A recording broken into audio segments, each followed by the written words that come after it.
vamos falar sobre aonde que surge tudo isso, qual é a origem do medo de falar em público.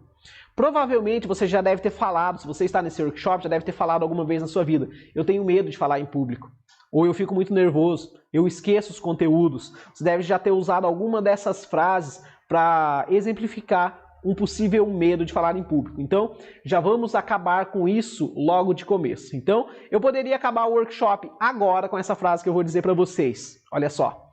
Ninguém tem medo de falar em público. Ninguém tem medo de falar em público. Nem você.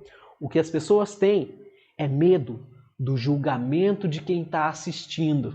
Sabia disso? Sabe por que você não tem medo de falar em público? Porque quando você está numa festa com seus amigos, quando você está numa balada, quando você está num churrasco, você canta, dá risada, brinca, sobe em cima da mesa, você fala que é uma beleza. Às vezes fala até mais do que devia. Ou seja, nós não temos medo de falar em público. Porque por mais que sejam os nossos amigos, é um público, concorda comigo?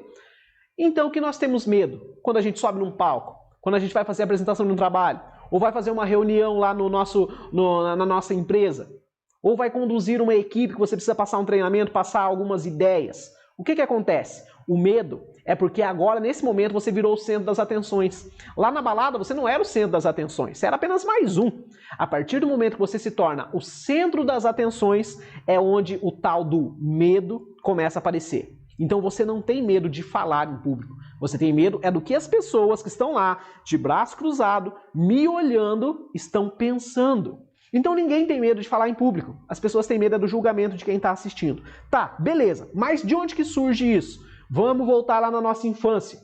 Pode ser que quando você tinha mais ou menos uns 7, 8 anos de idade, você estava na escola, e você foi fazer a apresentação de um trabalho, um trabalhinho da escola que a professora mandou.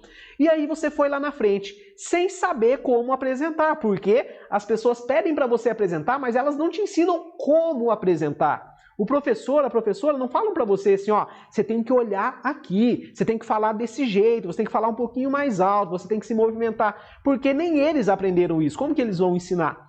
Então esse é o grande erro da origem do medo de falar em público, lá na nossa infância. Você foi apresentar o trabalho, aí na hora de falar, você ainda não estava com o seu vocabulário todo certinho, aí você disse uma palavra errada, e a sala toda deu risada. Essa é uma situação. Ou você tinha uma menininha, um menininho que você achava a coisa mais linda, você era apaixonado por aquela menininha, aquela paixão de infância, sabe? E de repente aquela pessoa, aquela menininha, aquele menininho deu risada na sua cara, ou cochichou com a amiga, ou apontou você e falou alguma coisa. Ou até mesmo a professora, na inocência, para te ajudar, te corrigiu, mas aquela correção fez você ficar com vergonha. E sabe o que você está fazendo nesse exato momento? Você está instalando no seu cérebro, imagina o nosso cérebro como um grande computador, onde você instala aplicativos, coloca programas, coloca documentos, coloca informações. Nesse momento que você sofreu essa pequena dor da rejeição, da vergonha, da tiração de sarro, do bullying, você está instalando no seu cérebro um medo. Só que esse medo fica meio vago, tipo assim, mas é medo do quê? É medo daquela menina que deu risada? Não. É medo da professora? Não, a professora é legal. É medo da sala? Não, a sala são os meus amigos. Aí o seu cérebro, para não ficar avulso, ele define que esse medo é de falar em público, porque foi quando você foi falar em público. Então, beleza, aplicativo instalado, numa próxima oportunidade, quando precisar apresentar um trabalho, sabe o que seu cérebro vai fazer? Ele vai ativar aquele aplicativo e falar assim, não vai não. Você tem medo. Não vai não que é perigoso. Não vai não que vão dar risada de você de novo. E aí a gente começa a valorizar demais aquele sentimento ruim. E é assim que a maioria dos medos surgem, das fobias aparecem. Por que tem pessoas que amam aranhas? Tem aranha em casa de estimação, não morrem de medo nem um pouco de aranha. E pessoas que têm pavor, que têm verdadeira fobia de aranha.